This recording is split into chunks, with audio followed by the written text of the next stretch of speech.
స్థానిక సంస్థల ఎన్నికలకు తెలంగాణ ప్రభుత్వం సిద్ధమైనట్లు తెలుస్తోంది. ఇందులో భాగంగా రైతు భరోసా నిధులను ప్రభుత్వం విడుదల చేసింది. 9 రోజుల్లో రైతుల ఖాతాల్లో రైతు భరోసా వేస్తామని ప్రకటించింది. పెట్టుబడి సాయం కింద ఎకరాకు 12,000 రూపాయలు ఇవ్వనున్నారు. వానాకాలం పంటకు రైతుల ఖాతాల్లో ఎకరానికి 6,000 రూపాయలు జమ చేయనున్నారు. తొలి విడతగా 2 ఎకరాల లోపు రైతులకు రైతు భరోసా అందజేశారు.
స్థానిక సంస్థల ఎన్నికలకు కాంగ్రెస్ ప్రభుత్వం సిద్ధమైనట్లు తెలుస్తోంది. ఇందులో భాగంగా రైతు భరోసా నిధులను ప్రభుత్వం విడుదల చేసింది.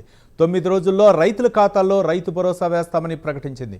పెట్టుబడి సాయం కింద ఎకరాకు 12,000 రూపాయలు ఇవ్వనున్నారు. వానాకాలం పంటకు రైతుల ఖాతాల్లో ఎకరానికి 6,000 రూపాయలు జమ చేయనున్నారు.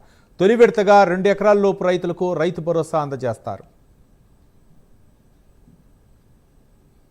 దీనిపై మరిన్ని వివరాలు మా కరెస్పాండెంట్ చందు లైవ్ ద్వారా అందిస్తారు. Chandu, good morning Ravi. స్థానిక సంస్థల ఎన్నికలకు ప్రభుత్వం సిద్ధమైపోయినట్టు దాదాపు అందులో భాగంగానే రైతు భరోసా నిధులను కూడా ప్రభుత్వం విడుదల చేసింది. ముఖ్యంగా 9 రోజుల్లో రైతుల ఖాతాల్లో నగదును కూడా ప్రభుత్వం జమ చేయబోతుంది. ఇప్పటికే రైతు పెట్టుబడి సాయం కింద ఎకరానికి 12,000 రూపాయలు ఇవ్వాలని కూడా ప్రభుత్వం నిర్ణయించిన క్రమంలోనే ఇప్పటికే కాంగ్రెస్ ప్రభుత్వం అధికారంలోకి వచ్చిన తర్వాత ఒక విడతగా రైతు భరోసా పథకాన్ని కూడా అమలు చేసింది. అయితే ప్రస్తుతం వానాకాల పంట కోసం రైతుల ఖాతాల్లో 6,000 రూపాయలు కూడా జమ చేస్తోంది. ముఖ్యంగా తొలి విడతగా 2 ఎకరాల లోపు రైతులకు నిన్నటి నుంచే జమ చేస్తూ వస్తుంది. నిన్న చూసినట్టయితే 41 లక్షల మంది రైతుల సంబంధించి 39 లక్షల ఎకరాలకు గాను 2,300 కోట్లను కూడా నిన్న 2 ఎకరాల లోపు రైతులకు కూడా నగదు ఖాతాల్లో జమ చేసింది. ఇక మరోవైపు 9 రోజుల్లో 9,000 కోట్లను అంటే దాదాపు 11,984 మంది రైతుల ఖాతాల్లో కూడా ఈ నగదును జమ చేయబోతుంది. అంటే 1,49 లక్షల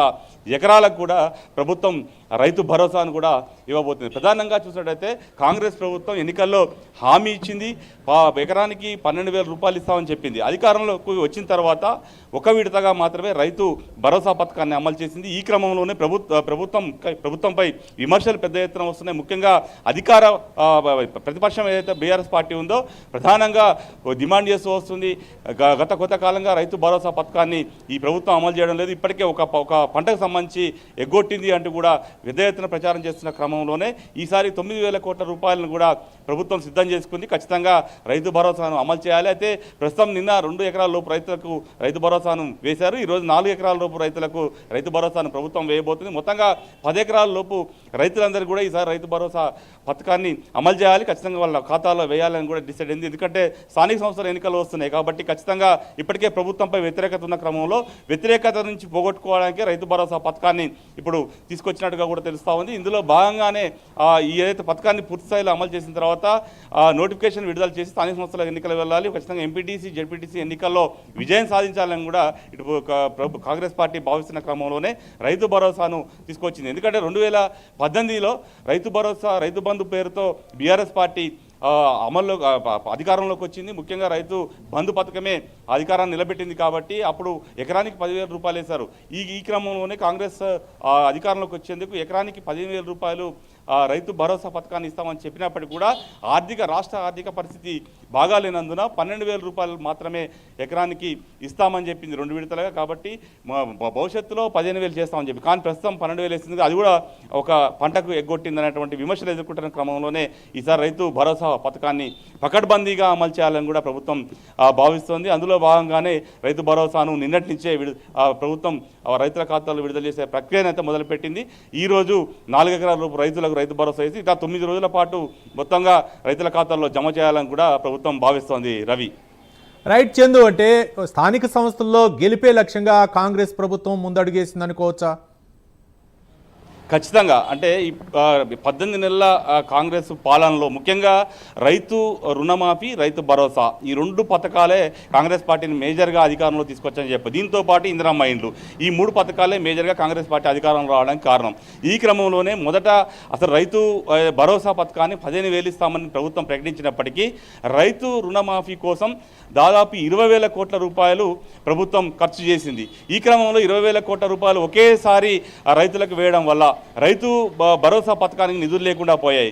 అయితే గత ప్రభుత్వం ఏదైతే 7,000 కోట్ల రూపాయలు రైతు బంధు కింద పెట్టిన పైసలు ఏవైతే ఉన్నా ఆ కాంగ్రెస్ ప్రభుత్వం అధికారం రాగానే ఆ నిధులను వెంటనే రైతుల ఖాతాల్లో వేసింది. ఆ తర్వాత వచ్చినటువంటి సీజన్కి మాత్రం రైతు బంధు ఇప్పటివరకు వేయలేదు. ఈ క్రమంలోనే విమర్శలు ఎదుర్కోవాల్సి వచ్చింది. దీంతో రైతుల్లో కూడా అరే గత ప్రభుత్వమే మెరుగ్గా ఉంది అనేటువంటి ఒక అంచనాకు రైతులు వచ్చిన క్రమంలో ఖచ్చితంగా దీని నుంచి ఓవర్కమ్ కావాలంటే ఖచ్చితంగా ప్రభుత్వం రైతు భరోసాను వేయాల్సినటువంటి పరిస్థితి ఏర్పడింది. కాబట్టి ఇన్ని రోజుల పాటు ఖజానాను బేరీజు వేసుకొని అంచనా వేసుకున్న తర్వాతనే ఆ నిధులను జమ చేసుకున్న తర్వాతనే రైతు భరోసా వేయాలని కూడా ప్రభుత్వం భావించింది.